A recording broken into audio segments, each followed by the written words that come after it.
মদিনায় একটা 100 বছরের পুরাতন একটা মার্কেট হয়েছে নতুনভাবে। তো এটা আমি ফেসবুকে দেখেছিলাম একজনের ব্লগ, সৌদি আরবিয়ান একটা ছেলের।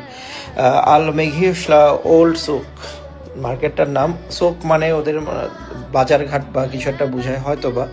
তো এটা 100 বছর আগে কেমন ছিল মদিনার সব দোকানপাট, সেটাই বেসিক্যালি এখানে দেখানো হয়েছে। এবং আমার কাছে এটা খুবই অ্যান্টিক লেগেছিল। এবং এটা 310 নাম্বার গেট দিয়ে বের হয়ে যে কুবা রোডটা আছে, মানে কুবা রোডের সাইডে একদম বেলাল মসজিদ, তার হাতের বাঁ সাইডে পড়বে। এটা খুবই ইজি লোকেশানটা। এবং এইখানে আপনার যেটা হলো বেলাল মসজিদ থেকে অপোজিটে এটা এই ইয়েটা। তো এইখানে এত সুন্দর করে লাইটিং করা, এবং এখানে বাচ্চাদের জন্য প্লে আর্ট আছে। তারপরে এখানে সব মাটির ঘরের ভিতরে দোকানপাট করছে। এবং আমার কাছে খুবই অ্যান্টিক, খুবই ইউনিক লেগেছে কনসেপ্টটা। 100 বছর আগে মদিনার বাজারঘাট এরমই ছিল, একেবারে ওরমটাই তৈরি করেছিলাম। এবং ছনের বেড়া দিয়ে, তারপরে চালগুলো করছে ওরকম খেজুরের শুকনা পাতা দিয়ে। একটা খুবই মানে অন্যরকম আবহ তৈরি হয়েছিল। যারা মদিনাতে আছেন, আমার ব্লগটা যারা দেখবেন, তারা অবশ্যই এটা একটু ঘুরে আসতে পারেন।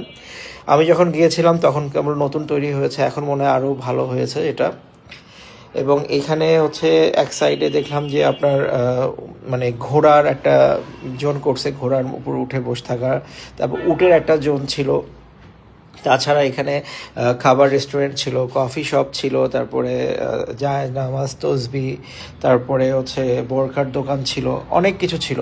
এবং এখানকার জানলাগুলো দেখেন, ওই সময় বাড়িঘর কেমন ছিল এটাও একটু দেখাইছে। আবার হচ্ছে মাটির পাত্রে করে যে শরাব খেত সৌদি আরবিয়ানরা, সেটাও এখানে শো করছে। এই যে এটা দেখেন, মানে সব কিছুই অন্যরকম, এত সুন্দর। এবং এখানে আমি একটু একটা পারফিউম কিনছিলাম। তো পারফিউমের স্মেলটা কেমন একটু দেখছিলাম আমি। সব কিছু মিলায় একদম অন্যরকম একটা আবেশ, একটা আবহ তৈরি হয়েছিল। তো এটা দেখে আমি আবার বের হয়ে গেলাম।